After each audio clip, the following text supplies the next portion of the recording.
Thanks for staying with us. We're going to start with the nation. Tinubu appoints service chiefs, CDS, NSA, IG, CGC. Forex policy will open floodgates of foreign investments. Osodeke allowed doctors access to Kanu. Subsidy palliatives plan ready in August. LPOB INEC clash. Lawyers clash again in a tribunal. President's reforms may double GDP growth next year, says CBN Deputy Governor.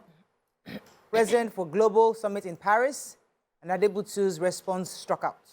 Okay, which story are we starting with? Last week's harmonization of foreign exchange markets in the country by the Central Bank of Nigeria, according to the chairman of Bati Airtel, Worldwide Suntel, he says that will open floodgates for foreign investments. He also said that the new policy will give foreign and local investments or investors more confidence that an enabling environment has been opened in Nigeria. The measure had moved Nigeria's economy into global reckoning. He also revealed that Airtel yesterday rolled out the 5th generation, that's 5G service in the country, and they would also invest about $400 million yearly into that project. Said they've done over 700 million. They will be doing about 700 million in the next 2 years. So he said the new exchange rate policy, which was usually an obstruction to foreign investment, had been tackled. That's one of the first things that the new president did. And they are all excited, said he opened up the markets. The international community was excited about it. Now we can have a lot of foreign investors come and invest in this and, you know, to make way for other employments. Fantastic. Yeah. So I've got, yesterday we have a Central Bank of Nigeria Deputy Governor, Kingsley Obiora, and in an interview with Bloomberg, he was talking about, you know, the economy since since the inauguration. He said that at the inauguration, we remember the president had said that he was hoping to, you know, grow the economy by about 6%, and KPMG had given a report saying that it was overly ambitious, but that's Mr. Kingsley Obiora, says he's optimistic this is possible. He says just, you know, with the recent policies that he's put in place, removal of fuel subsidy, the unification of the forex, floating of the currency, all these things would, you know, go a long way in improving the economy. He says he's already saying that it would increase by 3%, and that by the next year, when this current president will be drawing up his own budget, he is quite optimistic that we'll get to the 5 to 6% that the president was talking about. He says that, you know, he just mentioned all the different policies so far, and he says this would really go a long way in improving our economy. Okay, so President Bola Tinubu will be going to France today on his first official foreign trip for the signing of the new Global Financial Pact in Paris. This is announced by the Special Advisor on Special Duties, Communication and Strategy, Mr. NDLEA, said that he'll be going off June 22nd to join the world leaders in Paris, France, to renew the signing of a new Global Financial Pact. Now, what is this pact about? It places vulnerable countries, such as Nigeria, on priority list for support and investment following the devastating impact of climate change, energy crisis, and after effects of COVID-19. So once they get in that pact, hopefully we'll be on the priority list for global support. Okay, I took the INEC and Obi's lawyers. The lawyers of INEC and Peter Obi clashed yesterday with raised voices. This was because Peter Obi's lawyers are claiming that the INEC lawyers were frustrating their efforts to get some certain documents, and that they had applied for the documents, they had paid for the documents, but they were not able to get the documents. So this led to a shouting match between the two lawyers, because the INEC lawyers now said, look, stop blame where you are not. If you do your work, it's not us frustrating you. Go on. INEC lawyer also said that they've also provided all the documents that Mr. Peanut, and that all the ones that even carrying right now is not from us. It's not from us. What do you mean? But you see, we just can't wait for this over. It was the lawyer of the president and the vice president that said, okay, don't worry, calm down. I will settle the matter. Okay, moving on quickly now to the Punch. Tinubu removes security chiefs, customs boss, appoints Ribadu, Egbetokun, and others. Family demands justice for slain Lagos cop tackles Navy. Tribunal, again, LP INEC lawyers clash over poll material. Pilgrims face uncertainty as Saudi Arabia set to close airspace. FG, Labour set up minimum wage committee. Airfare skyrocket as exchange rate hits 702 naira to the dollar. And finally, Tinubu woo's foreign investors meet Bill Gates and Airtel founder. Okay, which story are we starting with? Airfares in Nigeria routes to various destinations in Europe, North America, Middle East, and other foreign cities have skyrocketed as exchange rates for ticket pricing hit 702 naira to a dollar. This was according to the findings by the Punch. And you know that after central bank had, collapsed all the markets together, commercial banks, are now selling at commercial banks are now selling the foreign exchange at market-determined rates, not that the rates that CBN usually peg on it before. It was a good development to some people, but right now it's going to be affecting rates. And, this is like the peak period. A lot of people are getting tickets now to travel for their summer vacation. This would affect them. Some of them may not be able to travel anymore. And because of this pricing now, it's the consumers that will have to bear the brunt of the price increments. And that will also affect agents. So if plenty of people are unable to go for summer vacation, the agents also will not be able to make money. But they are saying because of the way the dollar is, it may also go back and forth, and people should just be a bit patient. Yeah, so we have the federal government on Monday said that it has set up a steering committee with the different labor organizations to look at the various demands presented to it by organized labor. So the Special Advisor to the President on Communication, Special Duties and Strategies, that NDLEA, and the presidents of the Nigerian Labour Congress and TUC, that's Trade Unions of Nigeria, so have disclosed that they've had various meetings. So this steering committee are going to look at the various demands made by labor organizations because of the fuel subsidy removal. And some of the things, they say that they are hoping that they should have concluded all conversations, and guidelines by 8 weeks. And some of the things that they'll be looking at is, they said they're going to be why did I miss this? So they're going to be looking at, they said, some of the key aspects of the talks, such as rollout of converted mass transit vehicles running on compressed natural gas, as well as those to review the minimum wage. So these are the two main things that they will be looking at. So in 8 weeks, we would know what the palliatives are since the removal of fuel subsidy, and also what minimum wage is going to be. Like. Okay, fantastic. I was going to take the Saudi Arabia's imminent closure of their airspace. According to this report, about 3 days to the reported closure of the Saudi Arabia airspace, thousands of intending pilgrims are still stuck in the Lagos airport in Nigeria. According to this report, pilgrims going through the licensed Hajj and Umrah operators were stranded at different airports across the country.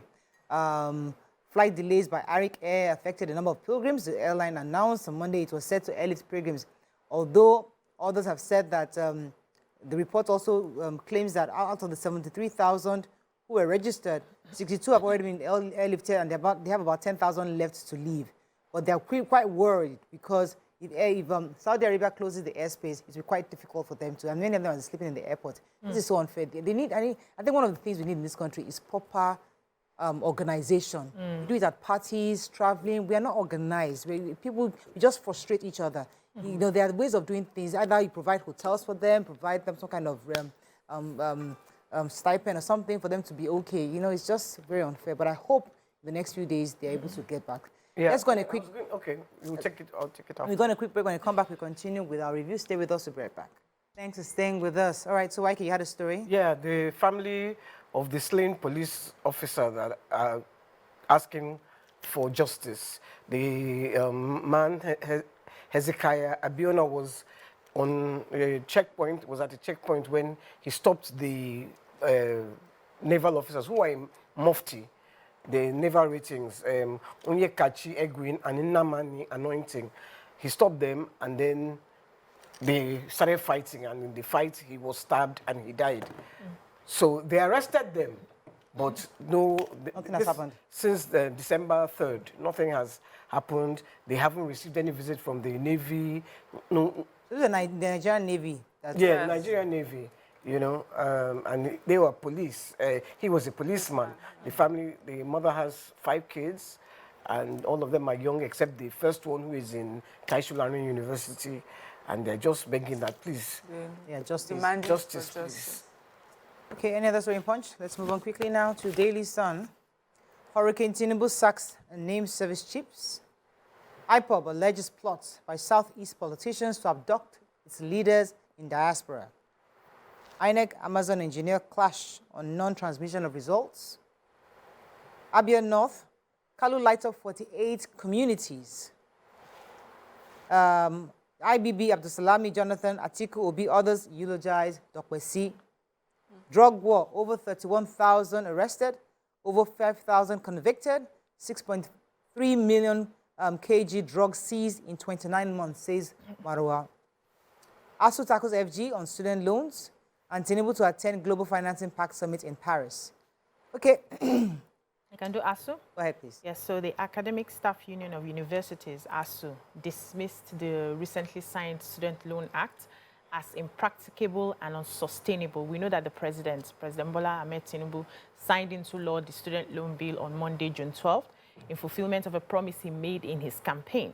So the spokesperson for the federal government, NDLEA, who made the announcement, said the funds would be domiciled in the Ministry of Education and would only be assessed by indigent students of tertiary institutions.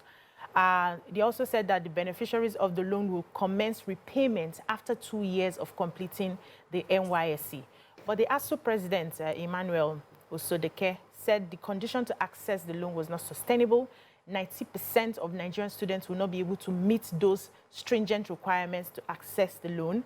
And beneficiaries of similar initiatives outside the country are already committing suicide due to deaths incurred by the loans. And so he would have preferred that they give a grant, since it's going to be coming from the federal government, instead of loans, so that you're not graduating and thinking of all the gbese that you have to start paying. He also mentioned that, the loan also says you must have 2 guarantors who are level 12 officers in civil service or a lawyer of 10 years. Now, how many people from those local villages have people who can be their guarantor to access these loans? That it is not something that is sustainable for Nigerian students. And so we must be very careful. We should look at what is happening all over the world and see how the loans have really affected the people who got the loans. Our grants would have just been better. So I think when we get somebody who would break this down, we would have... that when we look at policies, there are some things we disagree, but to bring up people committing suicide because they have to pay student loan, that is just so... Well, we'll discuss this when they have the opportunity. Anyway, NDLEA is saying that, so they're marking the week-long activities for the 2023 World Drug Day. And, in one of the days we had the Brigadier General Mohammed Buba Mara, that's the chairman of NDLEA. He said that 5,147 suspects drug users have been prosecuted and convicted, while over 6.3 million kilograms of assorted drugs have been seized within 29 months. They said no fewer than 31,675 drug offenders have been arrested in these 29 months. They also said over 11,000 other cases are still pending in court, while 23,725 drug users have been counseled, rehabilitated, majority of them through brief interventions.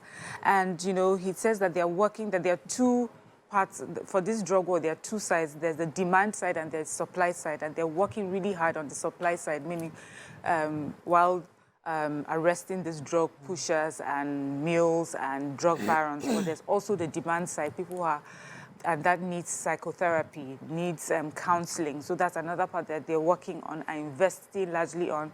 They said they've even gotten donations. So now they have rehabilitation centers, and they're also able to do what they call teletherapy. So that's toll-free, round-the-clock call centers. You can call them and get therapy over the phone. So they're saying that they've been working so hard, investing so hard, in this drug war. Okay, so according to Daily Sun, Hurricane Tinubu, President Tinubu, has approved the immediate retirement of all service chiefs and also named their replacements. According to this report, the appointee is the National Security Advisor, Nuhu Ribadu, and the Chief of Defense Staff, Major General C.G. Musa. Chief of Army Staff is Major General T.A. Lagbaja. Chief of Naval Staff, Rear Admiral E.A. Ogala. Chief of Air Staff, AVM H.B. Abubakar. Acting Inspector General of Police, DIG Kayode Egbetokun, and so many others. They were also announced various appointments under the Brigade of Guards. And but more importantly, it was quite noted that the appointed service chiefs and Inspector General of Police and the Controller General of Customs are to act in their positions pending their confirmation in accordance with the Constitution of the Federal Republic of Nigeria. Okay, moving on. Listening to the radio today, and I just hate the way this country is so divided, because people were calling, oh, there are no Igbos, there are nobody from the southeast, But there is. There's a man from Enugu. There is. The Navy, the Rear Admiral is from the southeast, So I don't know who started this polarization of Nigeria. We didn't used to be like this before that. I just wish we could just work together as one. I think we'll eventually get there. There's a lot of wound out there, so. And it's going to take time for it to heal. And eventually it will heal. But gradually, once the country begins to heal itself, the people also will align. I think the government in power should also be deliberate. Yes, about making sure that. What I also heard, right, is that the Brigade of Guards is usually somebody close to you. So those are the ones that are the last line of defense for the president. And most trusted. So it's likely to bring in people with he knows. Of course. Exactly. So maybe that's why, because of they listed the names, it now looks like, oh, it's from his own southwest. But really, those are the core 6 are being well spread out across the country, except for the middle belt. Yeah. Which we will discuss later in camera. You two can come out. We are going to discuss it. We are waiting. Somebody said, I will not talk about Edo. Yeah, we are waiting. Vanguard. Let's move on. Tinubu SAC service chiefs, discussed that already. Airtel flags off 5G service, pledges universality of subscribers. Attempt to destabilize Osun, Governor Adeleke, ex-Senate spokesperson, trade words. Nigeria spends over $500 million on importation of dairy products yearly, says Obaseki. Defective buildings traders lament as Lagos government demolishes Alaba market. NGE President Akpabio Abdulrazak rather all congratulate Eze Anambra. Subsidy, Labour federal government set 8 weeks deadline to conclude dialogue. Presidential poll, no technical glitch on February 25th, Amazon tells court. Okay, which story are we doing here? Oh, I have a human interest story. It says Anambra State Police Command rescued 9 girls aged between 15 and 25 years being used as sex slaves in a hotel in Oka. Look at that. And arrested the proprietor of the hotel as well. So the State Police Public Relations Officer, Mr. Tochukwu Ikenga, said the action of the police followed an information they received from Anambra State Ministry of Women and Social Welfare about the happening in that particular hotel. So he said the ladies confessed, the young girls said that they had brought them and, assured them of getting good jobs to help alleviate their poverty and that of their parents. And they came from Ebonyi, Enugu, Akwa Ibom, and Rivers State. So now the police command is also in collaboration with the Anambra State's Ministry of Women and Social Welfare to ensure that the girls are taken care of and returned, safely to their parents and their guardians. And they are, saying that they condemn the acts. They frown at anything that takes advantage of vulnerable persons, especially young girls. And when individuals notice that these sort of things are happening around them, we must begin to report to the police so that they can take charge and handle everything. The case has been also transferred to the Criminal Investigation Department. Okay. Our final paper, if we can get there, let's see. Nigerian Tribune. Let's find a story of not taking Tinubu meets Bill Gates. Dangote pledges to prioritize health, Nigeria's safety. Data protection law breach. Banks, telcos, others to pay huge fine. And only presidential election results could not be uploaded. INEC presiding officers tell court. Board of Parastatals agencies, institutions all dissolved. Okay, let's find a story we've not taken. We say our president met with Mr. Bill Gates and Aliko Dangote on Monday, and what they discussed really is just how to prioritize the health of Nigerians, the health and safety of Nigerians, and the president has pledged that he will do that. He also agrees that for a country to develop, the health of its people, particularly the workforce, is critical. And he also, acknowledged the partnership between the Bill Gates Foundation and the Aliko Dangote Foundation and the work, and also commended the work that the Bill Gates Foundation is doing in Africa as regards, eradication of polio, fight against malaria, and all the other things. And he's just acknowledging them and saying that this is one of his main targets as well, to make sure that the health of Nigerians are safeguarded. Okay, I think that's all we can take on Front Page Review.